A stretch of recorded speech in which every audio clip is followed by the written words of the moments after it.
It's always something, man. It's always something. But hey, that means there's stuff going on. I want to be talking about the sport, not being bored. How is everyone doing? Hopefully you're having a good Wednesday. If not already, if you come here and you're new to the channel, then hello.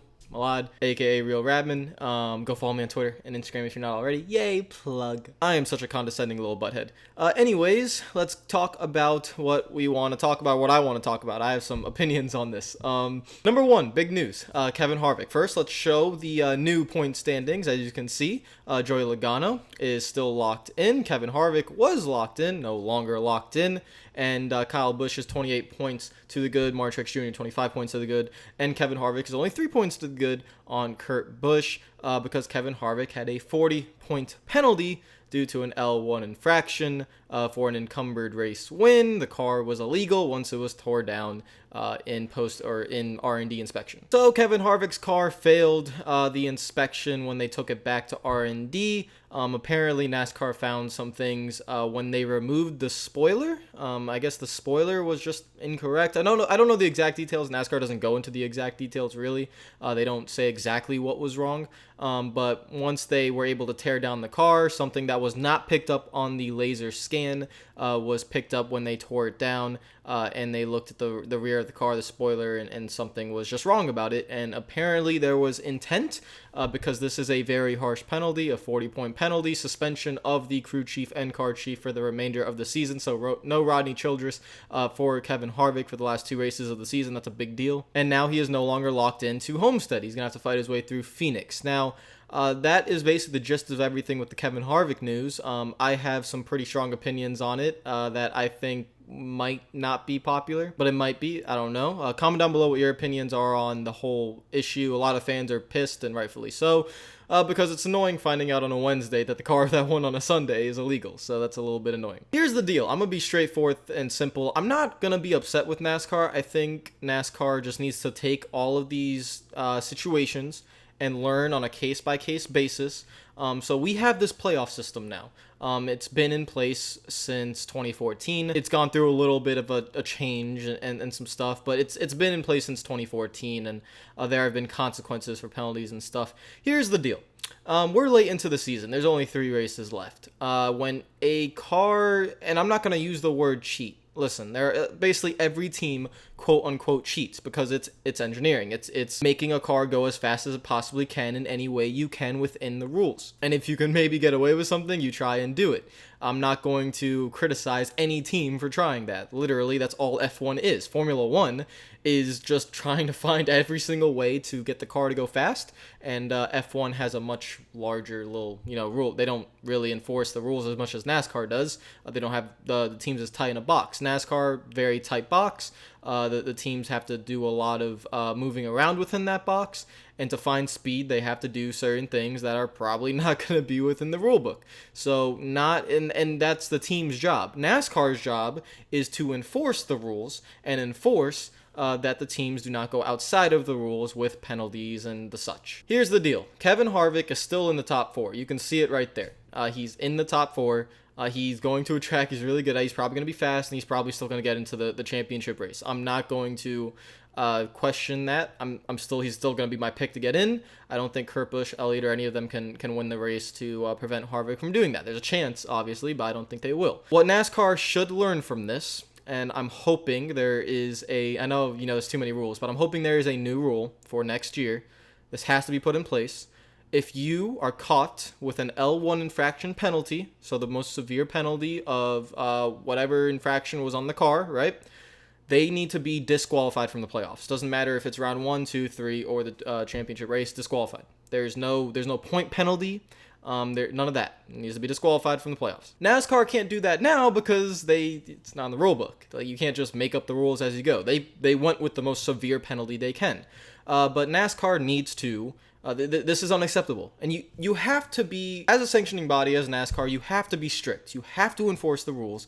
You can't allow someone to win one of your playoff races, especially one of the last 3 races of the season, or it doesn't even matter if this was tight. If this was right at the beginning of the playoffs, it doesn't matter.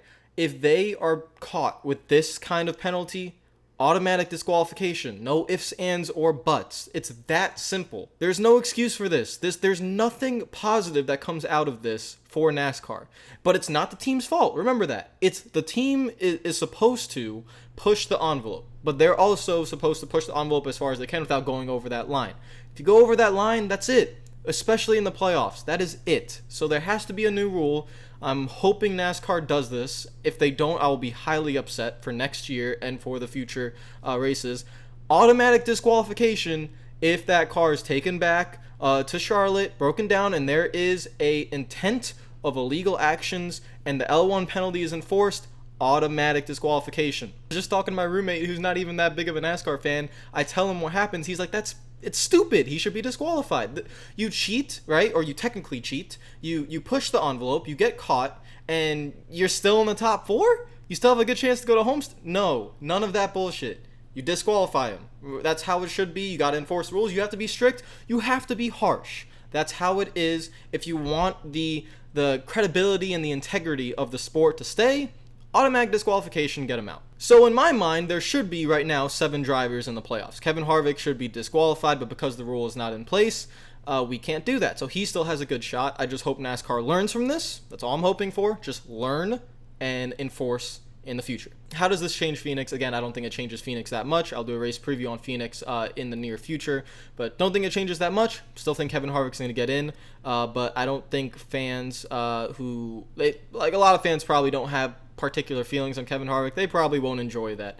Harvick and his team are going to probably make it to Homestead, and again, does not look good for the sport. So leave your comments down below. Do you agree with the disqualification from the playoffs? That's 100% my stance. You're not going to move me on it. I think there needs to be disqualification, and he should not be allowed to race at Homestead for a championship. So that's my opinion. Comment down below. Second big news. This has been known for a while, though, for almost 2 months.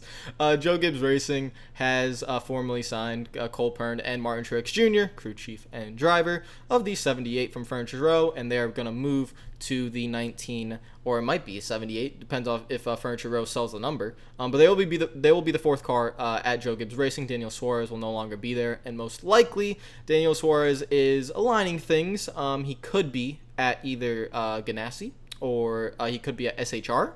So it probably still looks pretty good for Daniel Suarez. He might be in a pretty decent ride. I'm thinking it's going to be SHR, so that's good for Daniel Suarez. But yeah, Joe Gibbs is able to get one of their, they had an alliance with them this year, but it is one of their rivals pretty much for the championship.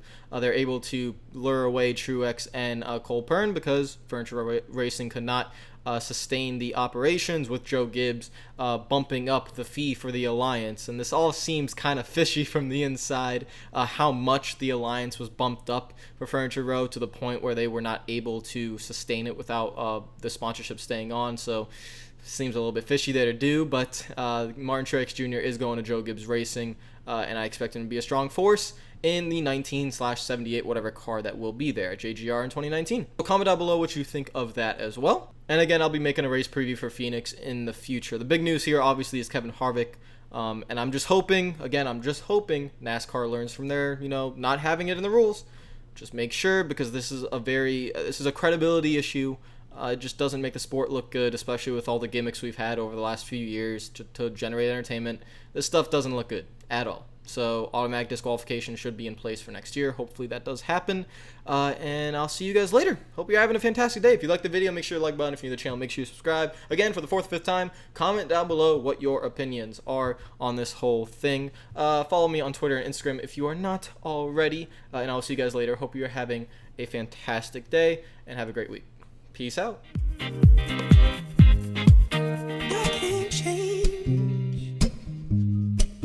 Even if I tried, even if I wanted to, and I can't change. Even if I tried, my love, she keeps me warm.